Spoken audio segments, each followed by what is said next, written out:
Welcome to the Cardigan Empire Fashion 911 series. Today in our fashion ambulance, we have a shrunken sweater.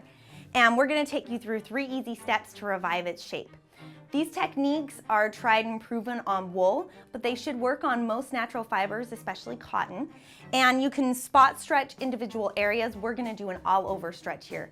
And that should accommodate for any shrinkage which occurred, through a dryer or getting too hot in the wash, or maybe we've grown a little bit, not so much the sweater shrinking. So first let's start with our original dimensions.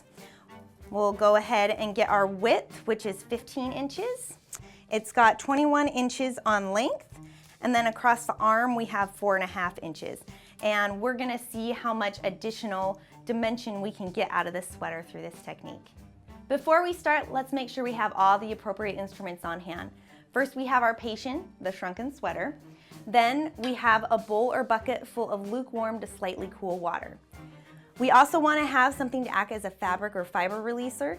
I've got some fabric softener here. You could also use Woolite, you could use baby shampoo, or even hair conditioner. We're going to need a towel, some straight bins, and a cork board or a foam board to pin into. The first step in our procedure is soaking the garment. We need to choose a delicate additive like a conditioner, fabric softener, baby shampoo, or Woolite. We want to use room temperature to slightly cool water because any heat will shrink the garment further.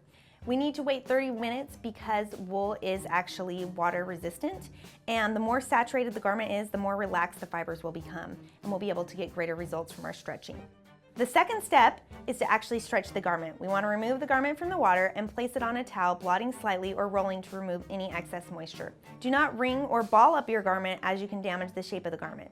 Slowly begin to stretch the garment. Start with small patches, keeping your hands only inches apart, focusing in on the dimensions you want to achieve. Once you've treated the entire area, repeat the process with larger patches, hands a couple of feet apart. Finally, to retain your dimensions, lay the garment on top of a foam board or a cork board or even an ironing board and begin to pin the shape onto the surface. If all you want is length or width, you can weight the dimensions and stretch the garment between 2 heavy objects, but if you want an all-over stretch, it's best to use straight pins. Then allow it to dry completely. Step 3, we want to finalize the shape. When the garment is dry, remove it from the board and use an iron to finalize the dimensions. The combination of heat and moisture can be used to make a dimension slightly smaller or wider, and it also ensures a uniform look across the garment. Now that we've ironed all the kinks out, let's check our results. The width is now 17 inches. That's 2 inches greater than the original. On our length, we're now at 23 inches, another 2 inches from the original. And on the arm, we went from 4.5 to 5 inches. So we've made yet another successful fashion rescue. And if you want to see more of the Fashion 911 series, subscribe to my channel.